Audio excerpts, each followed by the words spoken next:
नमस्कार जय जगन्नाथ संध्या mushroom YouTube channel को आपण मानक पुणी थे स्वागत।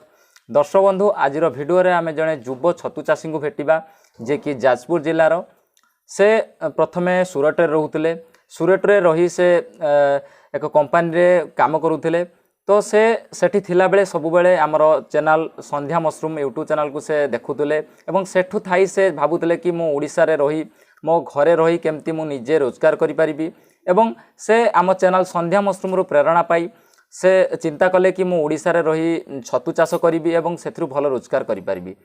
से आमको जोगाजोग करथिले आम जोगाजोग करी छतु चाषर ट्रेनिंग मध्य नैथिले एबे से ओडिशा रे आसी छतु चाष करूछंती तांको छतु चाष केमती से करूछंती सूरत रु फेरी तो तांको विषय आज आमे देखिबा आज रो वीडियो रे एवं से केमती तांकर छतु चाष आरंभ कले से सब विषय आज आमे जानिबा। तो दर्शक बंधु भिडियोटी देखा पूर्व आपण मानक अनुरोध दयाकोरी जदि आपण मैंने आम चैनल को नुआ करी आसुछंती चैनल को सब्सक्राइब कर नियंतु एवं साइड रे बेल बटन को प्रेस कर दियंतु आम लेटेस्ट वीडियो अपडेट पाया पई। तो दर्शक बंधु आ देरी न करी चलन जिबा संपूर्ण वीडियो को। दर्शक बंधु ए होउछंती चंदन बाबू जे कि जाजपुर जिलार बासिंदा। से जेतेबेले सूरत रे रहुतिले तो से एक घरोई कंपनी रही कार्य करुथिले सेठारे थिला बेले से सब बेले यूट्यूब रे विभिन्न प्रकार वीडियो देखंती सेठी थिला बेले से देखिथिले आम वीडियो जोटा कि यूट्यूब रे संध्या मशरूम चैनल रे छतु चाषर वीडियो देखिथिले तो सेठारे रही मने मने निष्पत्ति नैथिले कि मो निज माटी जोटा कि मो जन्म माटी को फेरी जीवी ओडिशा तो सेठारे रही मु छतु चाष करिवि एवं तापर से आम सहित जोगाजोग करथिले आम ठारू से ट्रेनिंग मध्य पाइछंती। देखंतु जे कि चंदन बाबू सूरत रु फेरी आसी केमती से तांकर छतुर फार्म करिछंती एवं छतु फार्म को से केमती तांकर सफा सुतरा रखुचंती।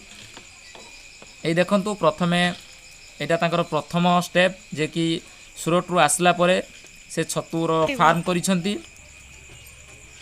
देखंतु से प्रथम थर पई छतुर बेड पकेइबे आपण माने आज रो वीडियो रे तांकर संपूर्ण नुआ जोटा कि प्रथम थर पई से बेड पकेइबे ता आज रो वीडियो रे आपण माने देखिबे।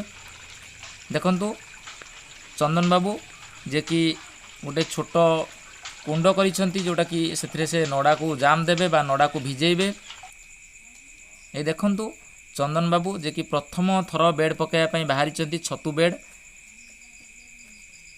यह निश्चित रूपे समस्त पई उदाहरण हेबो कि जे कि चंदन बाबू जे कि बाहर रहउथले से संपूर्ण छतु चाष रे नुआ तो प्रथम थर पई से आज छतु बेड पकाउछंती।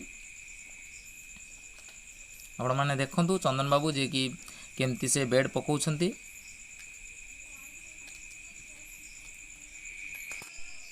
देखंतु जेमती आमे ट्रेनिंग देइथिलु ठीक सही परि मध्य चंदन बाबू तांकर बेड प्रस्तुत करूछंती। प्रथम लेयर देले एबे द्वितीय लेयर देउछंती। नडारू भीतर को 3 इंच एवं मंजीर मंजी व्यवधान 4 इंच रखी से तांकर मंजी दउछंती एवं मंजीर खाद्य रूप से बेसन मध्य देइछंती। एहीपरि भावरे से तांकर 2टी बेड प्रथम दिन पकईथिले जे कि 2टी बेड को से संपूर्ण करिसंती। देखंतु एबे जरी कवर हो जाइछि। एबे देखंतु तांको बेड संपूर्ण 7 दिन हो जाइछि एवं फिंपी मध्य भल भाबरे माडी जाइछि। एबे देखंतु चंदन बाबूंको बेड संपूर्ण 12 दिन हो जाइछि एवं 12 दिन परे छतु तांकर अमल मध्य होइछि एवं से 2टी बेड पकईथिले जहा कि 2टी बेड रे अमल मध्य होइछि एवं बहुत भल अमल होइछि। प्रथम थरे से छतु करिथिले चंदन बाबू जे कि छतु चाष रे सफल होला परे से तांकर बड़ फार्म करूछंती।